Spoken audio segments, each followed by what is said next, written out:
Testes, testes. One. Motherfucker!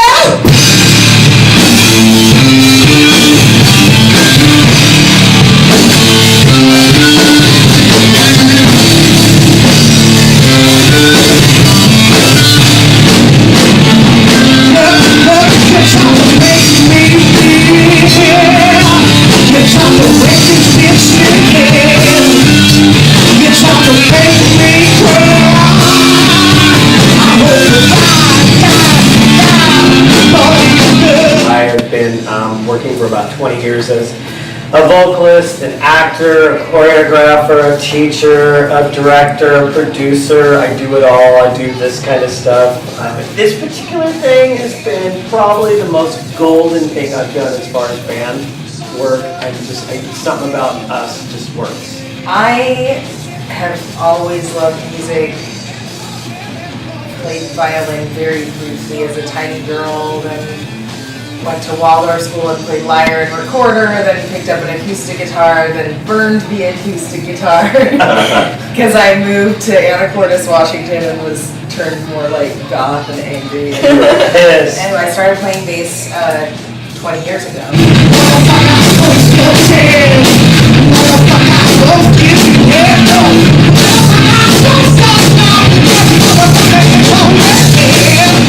My dad's an Army colonel. I grew up in military bases. I had no creative outlet or all of my family hate arts. I was a jock.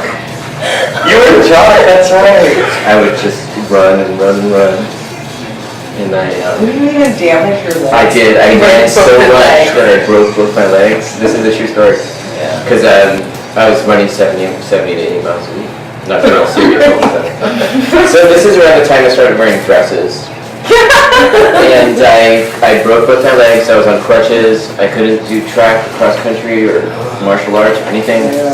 And my brother was really into Elvis, so he had all these Elvis posters everywhere. He played acoustic guitar, and so then I started playing acoustic guitar.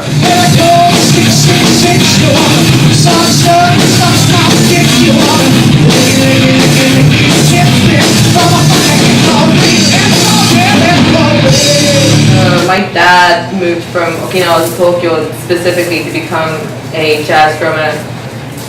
So I grew up around music a lot, but not drums because we lived in a tiny apartment as a normal Japanese family would, especially when you're mixed race. I picked up drums when I was about 12 in England, because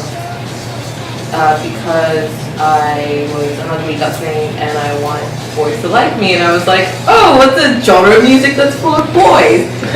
Rock! Okay, what instrument looks the easiest? Drums. But then I fell in love with the instrument and I was like, fuck boys, I'm just gonna play drums. I went to Cornish as a jazz drums major, and I just started hating music and playing, and I had to get out, and I started getting also nerve damage in my right arm.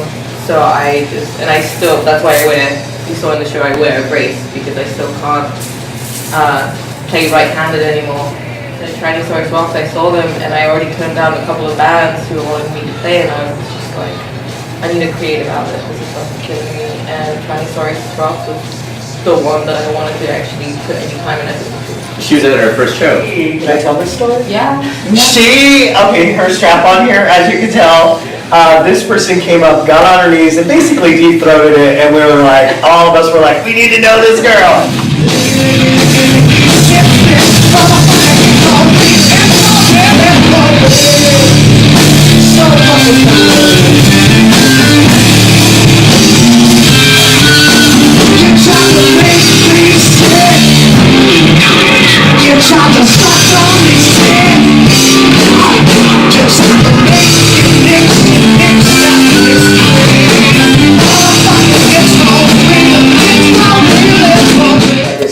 Band idea, this name, Trannysaurus Rox, in my head, and I went to her birthday party because she's a cool person and stuff, and I was, it's her birthday, but I also had an ulterior motive.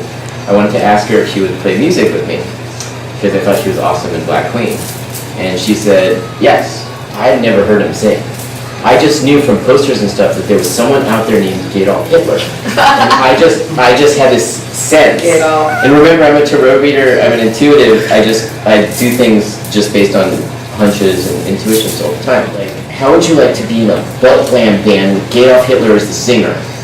And they were like, oh, fuck yeah.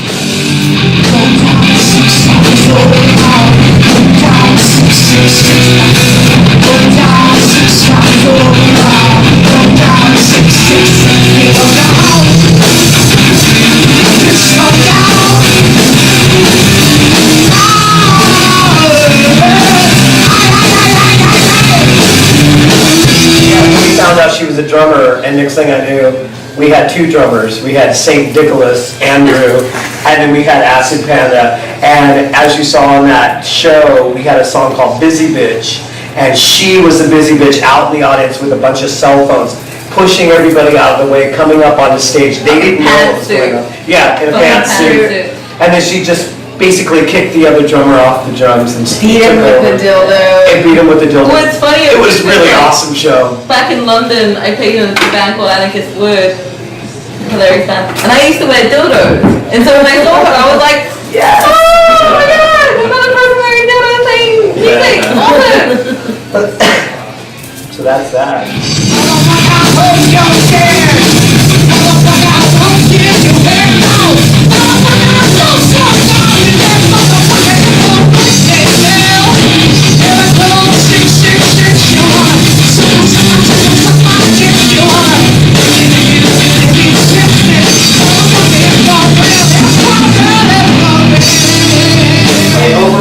When I'm presenting these lyrics is, we're all gonna die. Why the fuck are we wasting our time with all this bullshit? Because we're gonna die the same. We're all gonna die. Like, what's the point in going through all this bullshit? That's for me, the overlord of my performance is let it go. Quit being a busy bitch and let your life, you're gonna die eventually. Don't let it fuck you over. Fuck more is our motto, and she wrote that one. I Yeah, love we'll it. get you some stickers. Yeah, I don't we'll know get you if some it's fuck like- more stickers.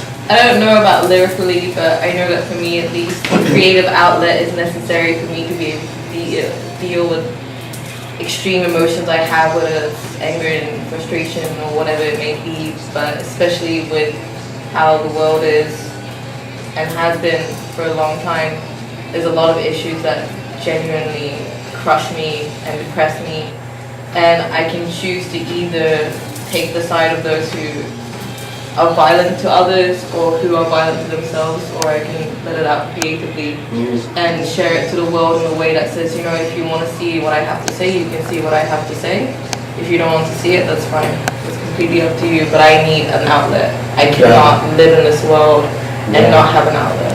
I completely agree with both of what you guys say, which I think is why our band gels so much. And I wanted to add that I just had a son, and people talked about postpartum depression, and I was worried about it, and I wanted to like eat my placenta after, but I couldn't because I had a C-section.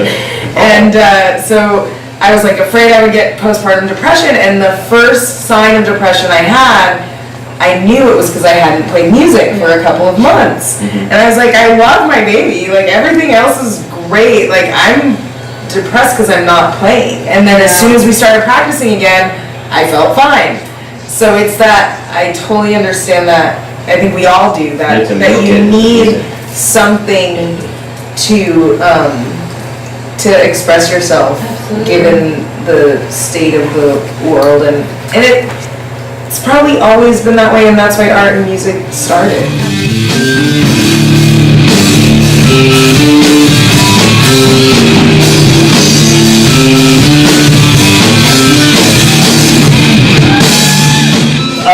We've tried desperately to be more a part of the queer and gay community and trans community, and actually we are more a part of the metal scene. Yeah, we are. Because they don't give a fuck. It's a very bizarre. And and they accept us more than the queer scene. Yeah. Because the queer scene gets all butthurt about some of the shit we talk about. Some of our lyrics. And the fact we're called Trannysaurus Rox, and everybody hates that we're tranny now, and We have been debating this online about changing our name, but But we also get messages saying, "Oh, I love your band name." Right. So it's just like, it's a weird experience. So take it or leave it. This is who we are. It's up to you. The door's right fucking there. We don't We don't give a fuck. want to offend you, We but don't. if you want to stay here and you're offended, that's your choice. You can leave. Like, it's a free country.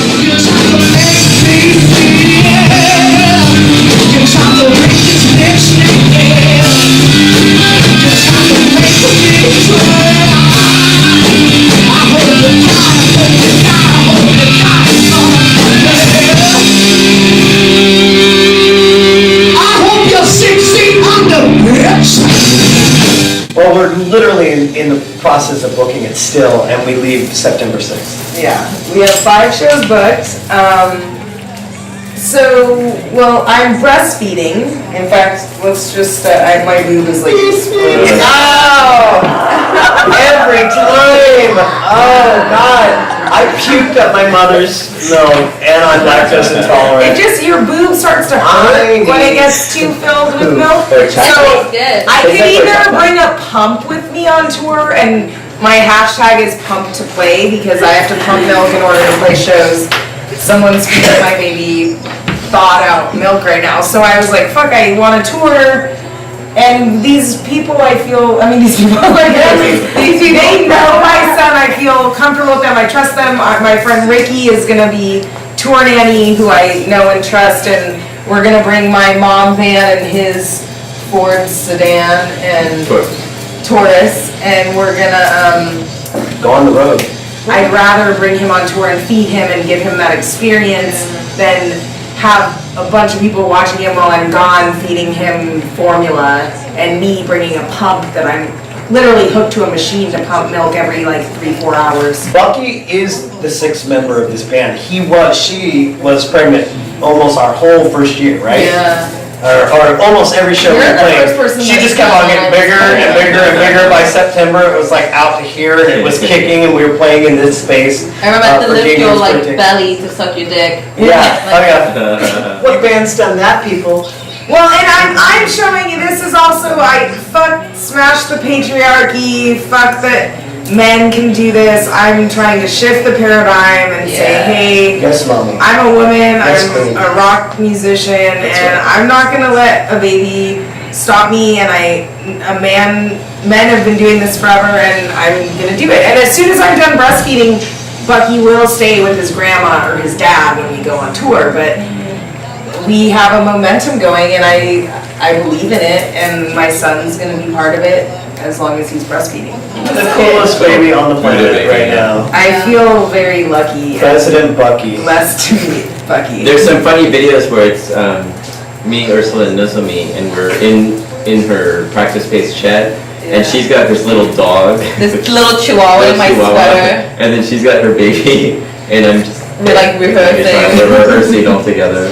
Yeah. It's pretty funny. It's so funny because Bucky will fall asleep, and then I'll have this little chihuahua falling asleep in my sweater while I'm playing drums. And we're like, wow, you're chill as a little baby.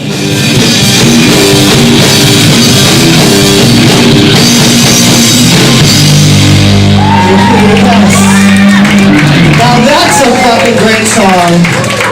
I dedicate that to 2 motherfuckers in my life. One of them actually is dead. Farewell, Ghost Witch. So...